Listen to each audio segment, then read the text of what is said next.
ప్రభుత్వం మన కేంద్ర ప్రభుత్వానికి విన్నవిస్తున్నారు.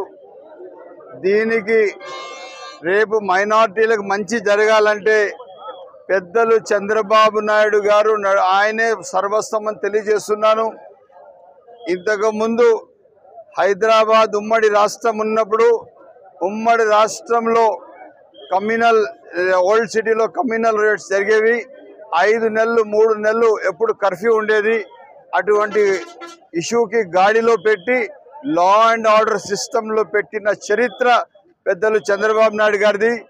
మైనారిటీల వఫ్ ప్రాపర్టీలు కాపాడింది పెద్దలు చంద్రబాబు నాయుడు గారు.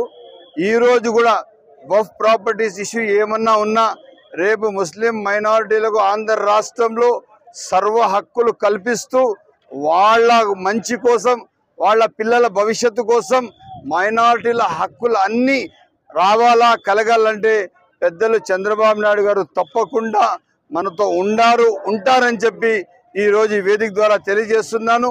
మనం ఎన్నిసార్లు మాట్లాడితే కూడా మీకెందుకు, మీరు గమ్మున ఉండండి, ఎక్కడ మీరు నోరు జారొద్దండి, బాధ్యతగా ఉండండి. తప్పకుండా ఏం చేయాలని చేస్తాను.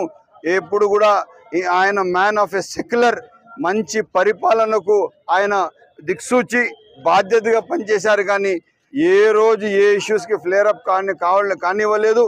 ప్రతి ఒక్కసారి ఎక్కడ అవసరం పడితే మైనారిటీల అవసరాల మేరకు వాళ్ళ హక్కుల మేరకు పోరాడిన మనిషి పెద్దలు చంద్రబాబు నాయుడు గారు. తప్పకుండా లోకేష్ గారి ఆలోచన కూడా అదే ఉంది.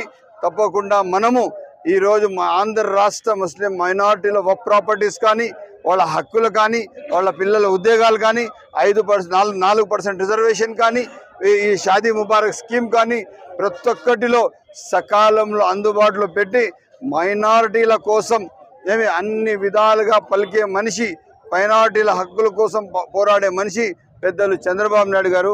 ఆయన బాధ్యతతో అంతా బాగానే జరుగుతుంది. ఈరోజు ఏదైతే జమీయతుల్ హింద్ ప్రోగ్రాం ఉందో చాలా పెద్ద ఎత్తున మనుషులు వచ్చేశారు. వీళ్ళకందరికీ ప్రత్యేక ధన్యవాదాలు.